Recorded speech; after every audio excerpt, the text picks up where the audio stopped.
up here so I can see you all. We're aiming to wrap up by about 9:30, but if you need to go earlier than that to catch a train or anything like that, feel free to sneak out quietly. Okay? So I'm just going to hand this over to John in a moment, so for people who ask questions, and Nick will answer them. Right, do we have any questions? We've got it. Hands up, yeah. Right at the back there. Yeah, my question, Oh. our question, our group here, were confused about the way the whales caught the fish. How did the sound bend around the fish if it was just one whale making the noise? That sound is made in the direction of the bubble cloud, and because the bubbles slow down the speed of sound, sound bends towards regions of lower sound speed. So imagine if on this side of me is fresh water, yeah, and this side is the bubbly stuff, and they make the sound at a grazing angle this way. If the sound goes past, let's go this way. The sound is made here, it goes through the bubbles, it's approaching the fresh water with no bubbles, but the sound bends. Because of the properties of that low sound speed region, it bends the ray of sound, so it's away, it bends away. The best way to kind of describe this is, if we imagine a tank, you've got the tracks turning either side. If you want to turn this way, you speed up this side, don't you? Yeah. So it's the same thing here. You've got this ray of sound, and this side is faster, and because it's faster, it pushes it away again. Now imagine you've got a thin channel of bubbles here, fresh water here, and fresh water here. The sound goes, then use that analogy, it bends this way. Now it's going towards the fresh water here, and it bends back. And that's why you saw the squiggly line throughout the column of bubbles. Does that clear things up? Is that better for everyone as well? Good stuff. Right, next question. Here we are. Tony. You talked a lot about the bubbles in water, but bubbles burst. They do. What happens to your bubbles then? Someone mentioned cavitation earlier. Hand up. Cavitation. And yourself as well. Right. This cavitation, well, there's two forms. There's stable cavitation and there's this explosive one, inertial cavitation. No, inertial is a stable one, non-inertial is the chaotic one. So, stable cavitation is where this bubble can be generated by moving the water particles apart, creating a gas void, and then it's unstable so it collapses. But because you've got a pressure field in that that's causing the water particles to come apart, you get this cool thing where a bubble makes itself, collapses, makes itself, collapses. And when it does this, when a bubble collapses, it generates as much heat in that tiny, tiny point as there is on any point on the surface of the sun. We're talking thousands of Kelvin, thousands of Celsius. And that heat can be used in medicine. Who's heard of lithotripsy? Who knows about kidney stones? If you haven't heard of lithotripsy, who knows about kidney stones? Who knows about shockwave lithotripsy? Shockwave treatment for kidney stones.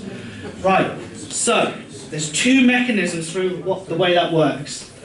The first one is you're using the force of ultrasound to pound that stone and break it apart.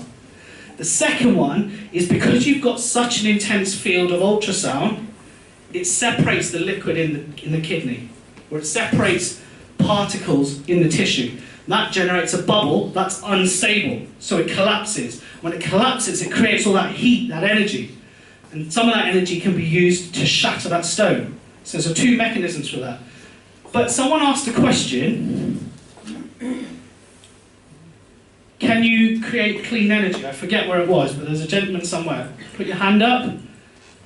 Right, there's a movie, I think it was 1996 with Keanu Reeves. It's called Chain Reaction. It is by no means real science. But they were using bubbles popping, cavitation, to generate hydrogen stores. So you have this bubble, it collapses, so much energy it separates molecules, and you have two elements in water, right? So now you've separated it, you've got the hydrogen, then they try to siphon off the hydrogen into another tank, and then they had to stop the Russians from getting the frequencies and making bombs. This is not real, but this is my idea for clean energy. The idea was that if you know the sizes of bubbles, or if you know if you can generate a specific size of bubbles in the tank of water, you know the frequency of sound you need to play in it to get it to vibrate violently. And if you do it at a large amplitude, let's think about a slinky. If John and I were to pull a slinky apart really quickly, if you ran apart fast enough, the slinky wouldn't be able to expand in time and it would break. And that's the same thing for a bubble. If you expand it, if you cause it to expand at a fast rate, quicker than it can keep up with, it will just pop. And that's when you get the thousands of Kelvin, and that's when you get the hydrogen separating from the oxygen, and then you do whatever you want with it. So that's one way you can use the bubbles popping. Who knows about pitting on submarine propellers? That is cavitation. So you've got this change in pressure from the propellers turning, or you've gone down to a depth too quickly, and the pressure's changed, and those bubbles appear, they collapse, and that energy tears apart the propeller. So that is the power of cavitation. And in fact, the first time, as well as that heat that's generated, light is generated. It's called sonoluminescence. And the first time this was sort of found was an Italian photographer was using ultrasound to develop photos, to speed it up. And he noted flares of light appearing on his photos. And it turned out he was using an intense ultrasonic field. He was creating these bubbles out of nowhere. They were collapsing, giving off light, and burning the photos. So there's some cool videos. If you look up sonoluminescence, you get this glass of water and there's sparks of light appearing in it. I think we should move on to another question. Another question. Could you explain a bit more about the theory of the maths behind the dumbbell? There was the theory behind the maths. The maths, where you lowered the dumbbell into the tank and then you were able to differentiate the echo from the noise cloud. It's been patented. So if you'd like to sit in the office with the other lawyers and speak to BAE Systems and Ministry of Defence. You can, I mean, there have been a couple of papers published. I like to stay away from maths in these presentations. We can have a discussion about this later. Otherwise, if you Google twin inverted pulse sonar, you might find some tips. How about those twin pulsars? Yep. Are they the same frequency? They are the exact same pulses, except one is in antiphase to the other. Now, antiphase, what I mean by that is, we imagine a sound wave goes up and then down. Well, the phase tells you what direction it goes up and down. So if something's antiphase, instead of going up and down, it goes down and then up. So I've got one pulse that goes ping, and the other pulse that goes ping. Mathematically, it drops loads of things out that help us find targets. So why don't they interfere with each other then? You send them out at different times. You go ping, delay, ping. And then you wait for the reflections to come back. But you do a thing called matched filtering. This is used in sonar processing, where you have a filter that only looks for the reflections belonging to separate pulses. So if I go ping, and then I go ping, but in antiphase, I have two filters. One looks out for the first ping, the other one looks out for the antiphase ping. So then I get two separate traces. It works, I believe you. Believe me. I believe myself. I didn't think science had to do with belief. Well, and they use this in medicine as well, harmonic imaging, stuff like this, to find bubbles in blood flow for enhanced contrast imaging. Thank you very much. Another one here.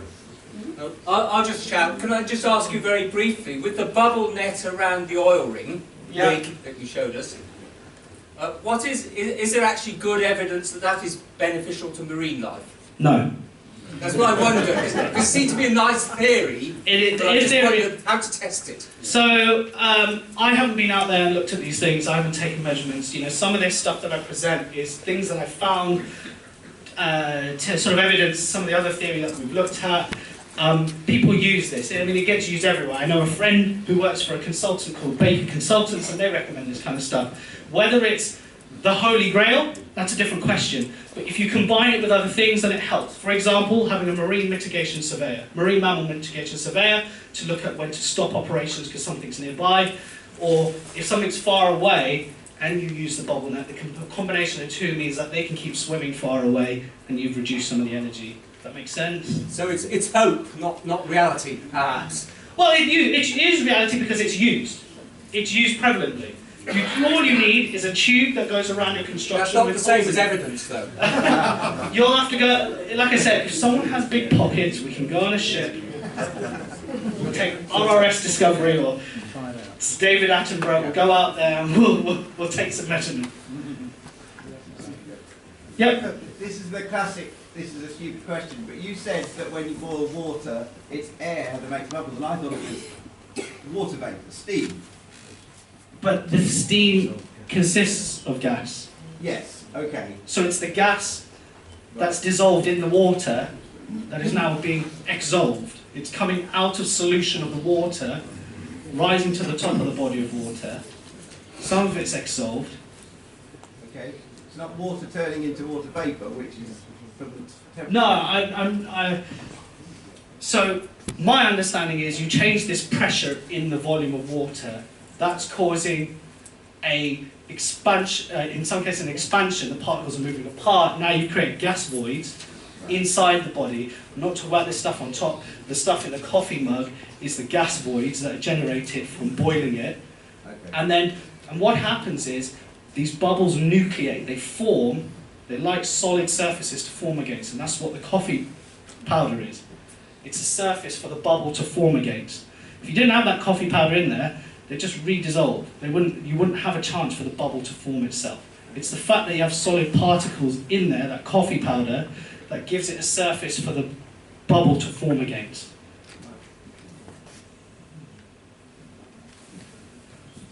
You say acoustic field can be used to break or combat tumours and blood clot. Is it the same principle of breaking kidney stones? And if it is the same, why are they not doing it? Right, kidney stones have been known for ages now, so why are they... It's a different mode of operation. What's the difference? So, Can you elaborate? if you're so in the clots, you're using the gas that's dissolved in the clot in a blood vessel. And if something goes wrong in that, I mean, the risk is still there in the kidney as well. So actually, the lithotripsy technique would have gone through years of clinical trials. And that's what's just happening now. So we've only just been able to discover the correct mode of operation, build the devices needed for this, and now it has to go through rigorous clinical trials before you go and test it on someone. So, for example, the HIFU, the high intensity focus ultrasound, well, Professor Gail Zahar from Royal Marsden Hospital was working on this back in '96. There's a video on BBC called Power of Sound, and she wrote CRC in the middle of a liver, right? But that is still in clinical trials now. You can't just go, for example, if you try and treat a liver tumour, well, you've got part of your rib cage covering it, and bone is really good at reflecting sound. So if you fire it into the liver, and it reflects off a rib cage, well then you haven't treated the area they wanted to treat. So there's loads of work going into, right, can we work backwards? A bit like snooker. If I hit it here, if I hit it here, I want it to reflect off here, here, here, here to end up in the right place. But you can't just test that on a patient. So a lot of the work that I did was acoustically characterising kidney tissue, liver tissue, muscle tissue, because you've got to do years and years and years of work. If you're in China, you just tell someone you have no choice, we're going to test it on you. And so they've gone through thousands of patients. But, and sorry, follow up on what you say. So the gas, do you sort of somehow inject the gas in the blood clot? No, you're causing it to come out of solution in the material already. You can inject bubbles into the bloodstream, and I know people go, oh no, because they think of the bends when people are diving, decompression sickness. These bubbles, I can't remember, we were talking about this. You can inject bubbles into the bloodstream with drugs in the bubble and have targeted drug delivery. So you have a bubble, but you put a fatty layer around it. This makes the bubble more stable. You have a magnetic nanoparticle in there, so that you can guide it with MRI. And you use MRI to guide yourself, you use something else to guide the bubble with a magnetic nanoparticle and the drug in it, but you don't use any ultrasound to cause the bubble to wobble until you're right near the tumour. And then you send a pulse of ultrasound. And now this causes the bubble to collapse, and this also releases the drug in the right direction you want. So it's all in the safe mode of operation. Is this happening, or is this... This is in trials as well. Yeah, you would hear about this once it's released, once it's available as a treatment. But this stuff has to be rigorously tested. Thank you. Your examples were about using oxygen in water. Does it make a difference if you change either the gas or the medium that it's working through?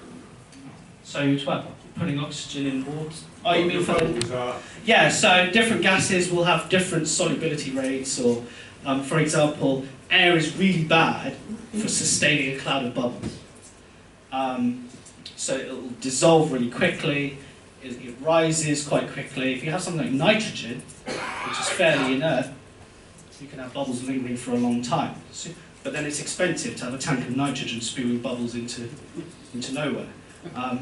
So here's a funny idea. Killer whales have been seen to be hunting herring. Herring use their swim bladder, which is a bubble inside them, to spew out air, essentially farting, to confound the killer whale sonar. So you're a school of fish, killer whale's following you, you create bubbles, and now when the killer whale's going click, click, click, click, trying to find you, it's getting reflections from those bubbles, and it confounds its sonar. So imagine, and you heard this here, but you don't tell anyone else I told you this. Imagine you're a submarine and something's tracking you. What might you use to confuse the sonar? Bubbles. So then you start to look at, well, which bubbles will stay around for longer? But then it becomes an expensive issue. We won't speak on the matter anymore.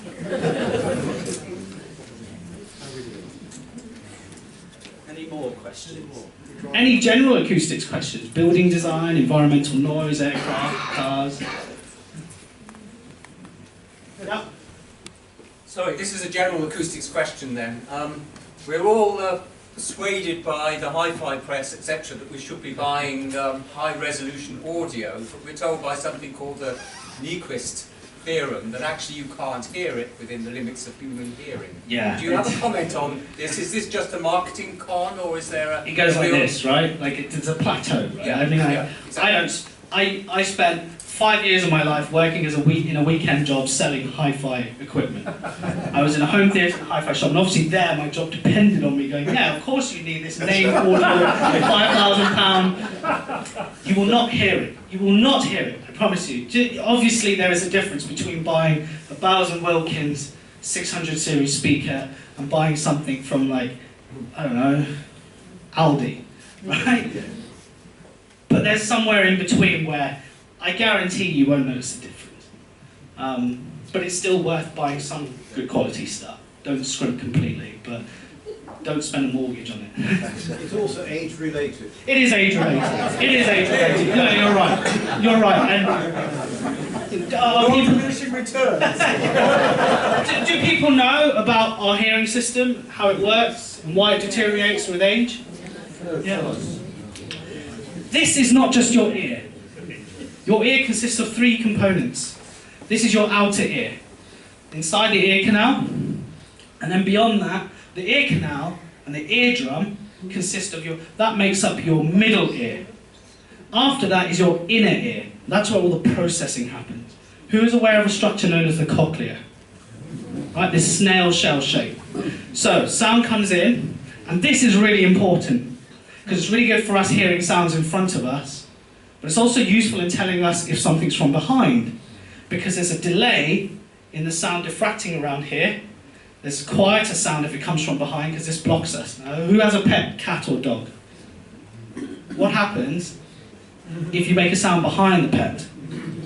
Ears go backwards. I think they've got cat has something like 32 or 64 muscles that it can use to turn the ear around. We don't have that, unfortunately. So we have to turn our heads. But the shape of our ear is optimized to amplifying frequencies that we communicate at. So it's optimized for what we listen to. It's not very good at really low sounds, it's not really good at really, really high sounds, but it's good at the frequencies that I'm speaking at. So it funnels sound in. Then it goes down your ear canal. The length of the ear canal is also crucial to amplifying certain frequencies of sound. Then it hits your eardrum. And there are 3 tiny, tiny, tiny bones behind your eardrum. They're the 3 smallest bones in your body. They're called the ossicles. One is called incus, one's called malleus, one's called stapes. That's a hammer, anvil, and stirrup. And this mechanical system, this leverage system, that is what amplifies airborne sound into structurable sound as vibrations in the bones. And then this starts to vibrate a window inside your cochlea, which is filled with liquid. So all this levering goes on, and then that final bone, the stapes, the stirrup, starts beating against the cochlea. That sends vibrations through the liquid in your cochlea. And it's a snail shell. And that's because the inside of the shell, the middle, that does all the low frequency stuff. It analyzes that. Imagine if you unrolled it, and it was like a piano. And so the stuff in the middle of the shell is low frequency. And all that stuff right near the stirrup bone, that does all the really high frequency stuff. So it's at the beginning of the cochlea, which means any sound, whether it's low or high, has to travel through that first bit before it gets to the end. Which means this part of the cochlea experiences all the sound in your lifetime. And it's just like anything else we do. The more exercise it's doing, the more activity it gets, the more it deteriorates. Which is why you lose the ability to hear higher pitched sounds as you get older, because it's the higher pitch analysis that's deteriorating over time. And that's why it's also important to tell kids not to listen to things loud, because that's just making it worse. There we go, more acoustics. No worries, thank you. Can I ask about the stupid restaurant? Nothing stupid. Except if you ask my fiancée about it. If you go to any large railway station, you'll never be able to understand the announcement. You and me both. And I used to design. Is there any way that it can be? I've never been to, I don't think I've been to a single, at least British railway station where the PA system is decently intelligible. It's just a very tricky environment to be in. Lots of hard surfaces. An acoustic engineer, like I said, is a goalkeeper. It's often forgotten about and is often battling with an architect, a landscape architect, some other civil engineer, some structural engineer. We get left at the end and we have to make everything work in the other standards. Unless you can get more money out of the funder or the client, quite often it's just left to the end and you have to you squeeze everything you can out of it to get it to meet your modelling, but everyone knows nothing meets a model. So then it gets built and you go, well, we tried our best anyway. But it's honestly, our hands are tied sometimes. And it's very tricky to get a PA system to work effectively in most railway stations. We've got one more question down there, and this is the last question, I'm afraid. If you have something like we were in Reading Station recently, and because they would decide to have all the platform announcements at the same time. Yeah. But because you've got nine platforms or whatever, and they're all trying to announce what was happening at the same time. There are times when it's really good. Wembley Stadium, sorry, the Olympics Stadium, the acoustics are absolutely marvellous in there. Yeah, and so that will be because they've got the funds to push the modelling. So I was working. The station, what it was, nothing to do with the fact that somebody hadn't thought about putting them at different times. Yeah. Putting them all at the same time. Nothing to do with the funding. But quite often, when we model PA systems, we fire all the speakers at once and look and map the intelligibility across each surface, because that would be the worst case scenario. But it's like this in restaurants as well. It gets overlooked, and actually over 50% of people will leave a restaurant because they can't hear each other speaking. But the restaurant owner won't go, oh yeah, I'll spend a few thousand treating this restaurant, and then they forget that they've lost a few thousand because people have walked out. But Olympic Stadium. So I was an intern at a company that was working on the Olympic Village, and they were paid to design a PA system in the water tanks, in the swimming pools, so underwater PA system. So they had it was carte blanche really for that, but they had to because it's a flagship venue. They wanted everything perfect. Okay, well, thank you very much for all the interesting questions and all the interesting answers. I think you will probably all agree with me in saying that this was a really interesting talk, and thank you very much to Nick for giving it, and thank to all of you for coming along for this beginning of Romsey Cafe Scientific, and again to John for being the brain behind it and the person who kept pushing till we got it off the ground.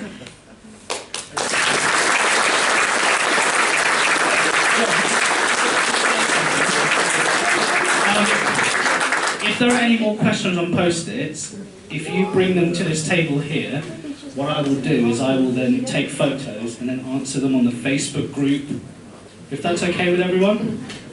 And then I think there's my Twitter and stuff somewhere, so if you want to ask more questions, get in touch. That's a really good idea. What I was going to say is that we will put stuff on the Facebook page. Those of you who are not on Facebook, it's not as terrible as you might think. You can be a passive Facebook person and you learn lots of interesting things on it. We have a website and we have an email address, cafscirom@gmail.com. So if you have comments on how you think we could improve it, we'll obviously do something about the lighting and well, you let us know what you think we should do. The future talks are there, and as you can see, we have other plans. We're probably going to take a break in August and not have a meeting in August because people do other things then. So, thank you all for coming. Thank you for being such a diverse and interested audience. And again, thank you to Nick for giving up his time and showing us his enthusiasm. What he hasn't shown us is his tattoo. Well,